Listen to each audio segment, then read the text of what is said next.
The Fast and Furious franchise becomes a globetrotting adventure with the sixth film, which features some of the biggest action sequences yet. Brings a character back from the dead with a plotline right out of a soap opera, wraps up a timeline issue, and becomes an even bigger hit than the very popular Fast 5. Our franchise retrospective has reached Furious 6 now, and it's time for this one to be revisited.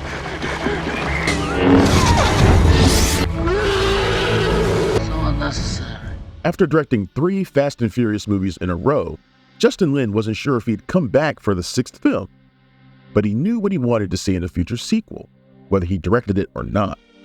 While working on the 4th movie, he had an idea for an extended action sequence involving an airplane on a runway, a sequence that would end with the sight of a car driven by Vin Diesel's character Dominic Toretto bursting through the nose of the plane. Lin was so excited by this idea, he even hired digital pre-visualization artists to put together a version of it. The problem was, it would be extremely expensive to film, and it didn't fit into the story of the 4th movie. It didn't fit into Fast 5 either, but Lin knew it would make it into a sequel someday, and if it ended up being directed by someone else, they'd still have his previs mock-up to watch to figure out how to execute it. But as it turns out, Lin was given a chance to bring that sequence to life. Given the choice between directing Furious 6, a Terminator sequel, or the Highlander remake, he chose to go on another ride with Dom and his crew. Now that's dedication to family. Furious 6 was announced just 2 months after Fast 5 was released, and by the time of that announcement, Lin was already signed on. Soon after, he told BoxOffice.com about the plane sequence, without mentioning that it involved a plane. He said, quote, "I already have a 12-minute sequence done. I did it just as an exercise. I had it done before we were finished with Fast 5, actually. I really wanted to make sure that the last scene, which I had talked to Vin about countless times, I wanted to make sure that was done. So actually, I storyboarded it, I pre-vised it, and I cut it. So it's funny, when we were in Atlanta shooting 5, I already had the end sequence to 6 done, and that was what I wanted to work towards," end quote.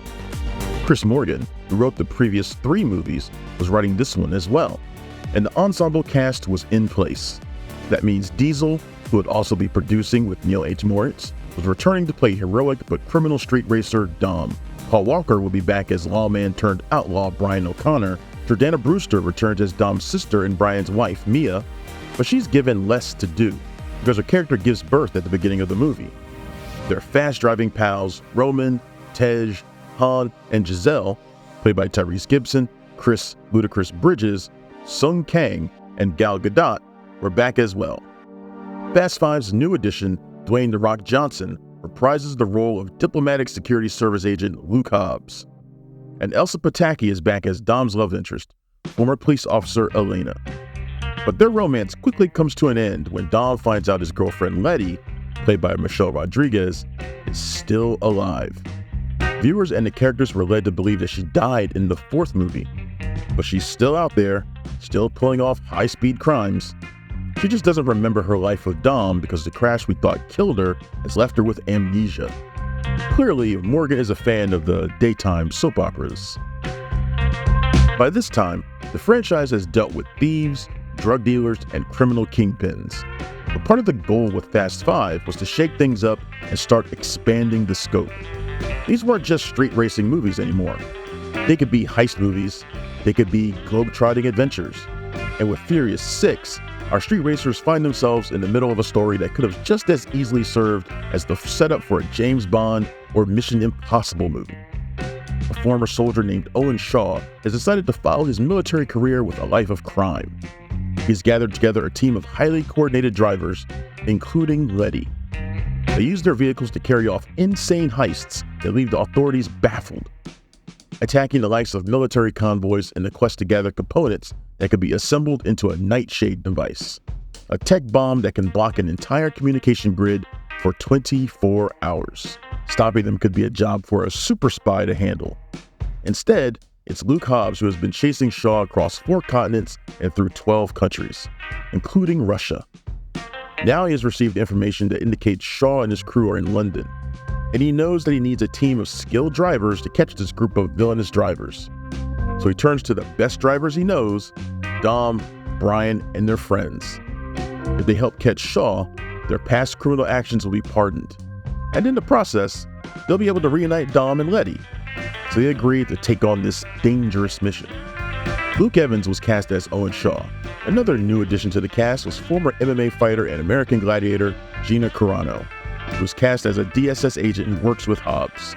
The idea of making 2 Fast and Furious sequels back-to-back has come up several times as the franchise has gone on, especially when they started talking about wrapping it up, as they already were at this point. There was a moment when Universal was considering having Lin make parts 6 and 7 back-to-back, and he was glad to have the opportunity to close out the franchise in the right way. The first movie would be called The Fast, and the climactic sequence would involve Shaw's crew taking control of a tank. The story would conclude in a follow-up called The Furious, which would end with that plane runway sequence Lin had envisioned. Diesel explained to The Hollywood Reporter, quote, "With the success of this last one, and the inclusion of so many characters, and the broadening of scope, when we were sitting down to figure out what would fit into the real estate of number 6, we didn't have enough space. We have to pay off this story. We have to service all of these character relationships." And when we started mapping all that out, it just went beyond 110 pages. The studio said, "You can't fit all that story in one damn movie," end quote. But then it was decided to condense the story into one damn movie after all. So Shaw's crew does gain control of a tank for one sequence, but that's not the end. It's followed by the plane runway sequence, which does end the movie. Most of Furious 6 takes place in and around London, with the action jumping over to Spain late in the running time. The original plan was to have that tank tearing right through Piccadilly Circus, but Piccadilly Circus turned out to be incredibly difficult to film in. There's a scene where Dom and Letty go through the area, and the production was only allowed to stop traffic for 7 minutes at a time to shoot that. The filmmakers planned to film the tank action at a replica of Piccadilly Circus they built elsewhere, which would require using digital trickery to put the surrounding buildings in the background. But then they found out they could get access to an unopened highway in the Canary Islands, so they decided to use that highway for the tank sequence instead. The production also discovered that it was impossible to shut down other sections of London for a chase sequence. So parts of the chase were filmed in Liverpool, 200 miles away from London, and parts were filmed in Glasgow, Scotland, 400 miles away. Finding stand-ins for London wasn't the only challenge Lin faced on this one. He was racing against time throughout, struggling to keep the movie on schedule. And it seems like the studio was especially flippant when it came to cutting moments involving the Han and Giselle characters.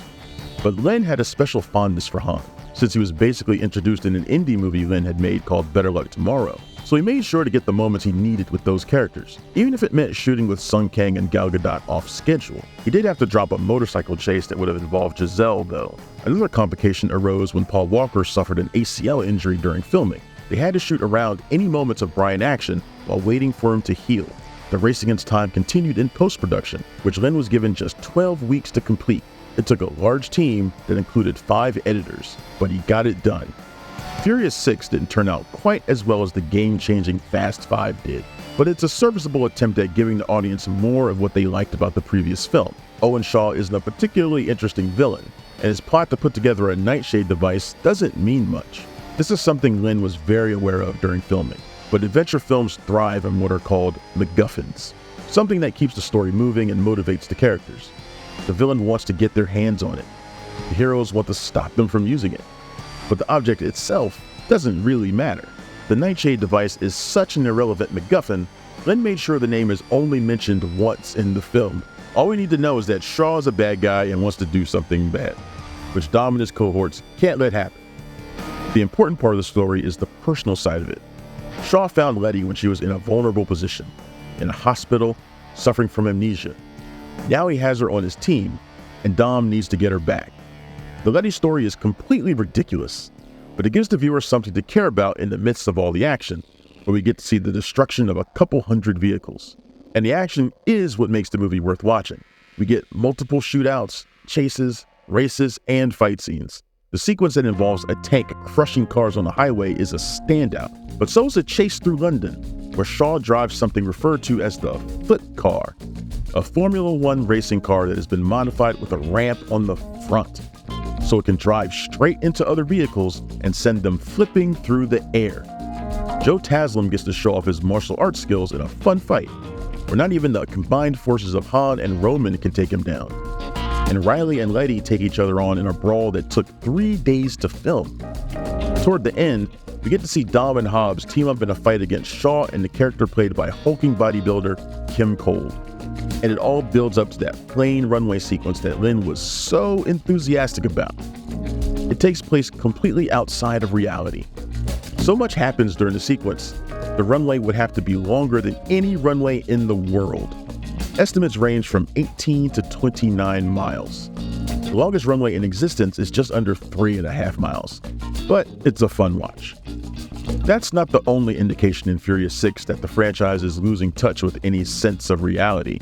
There's also moments like Hobbs jumping onto Shaw's flipped car from an overpass, Dom getting shot in the chest and being able to shrug it off, and most absurd of all, Dom crashing a car to launch himself through the air so he can have a collision with Letty, who's been launched into the air by a crash of her own. Their fight comes to an end with them smashing down onto the windshield of another vehicle. Apparently, falls from great heights or being thrown through the air at great speed won't result in injury, just as long as you have a car to cushion your landing. There's some nice character moments in here. The emotion doesn't just come from the soap opera story involving Dom, Letty, and Elena. Lin also made sure to include moments that deal with Han and Giselle's relationship, which is building up to tragedy. The events of the 4th, 5th, and 6th films all take place before the 3rd movie, Tokyo Drift, which is where Han first entered the picture, hanging out in Tokyo by himself. At the end of Furious 6, we catch up to Tokyo Drift, and we find out why Giselle wasn't with Han anymore at that time. It's heartbreaking. The story of Furious 6 has plenty of issues that could be picked apart, and it seems like Lin and Morgan weren't quite sure what to do with Brian this time around. Trying to find out how Letty got involved with Shaw leads back to the villain of the 4th movie, Braga, played by John Ortiz. To get the whole story, Brian contacts his former FBI associate, Stasiak, played by Shea Wiggum, and gets himself sent to prison so he can question Braga. This seems like an unnecessary waste of time in a movie that's overlong at 131 minutes. The Letty information could have been delivered in a better, quicker way, but it allows Brian to contribute something to the story. The title on screen is Furious 6, but an online poll indicated that moviegoers preferred the title Fast and Furious 6, so that's what was used on marketing materials. Universal gave the film a Memorial Day weekend release in May of 2013, and was rewarded with the highest opening in the franchise yet. The film made $117 million in the United States over those 4 days, on its way to a domestic total of almost $239 million. International numbers were also massive, ending up just under $551 million.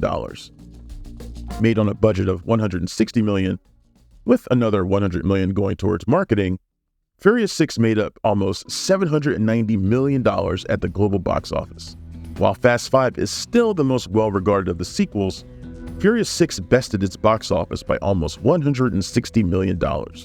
When the time came for the film to reach Blu-ray, Universal released both the theatrical cut and an extended cut that's about 54 seconds longer.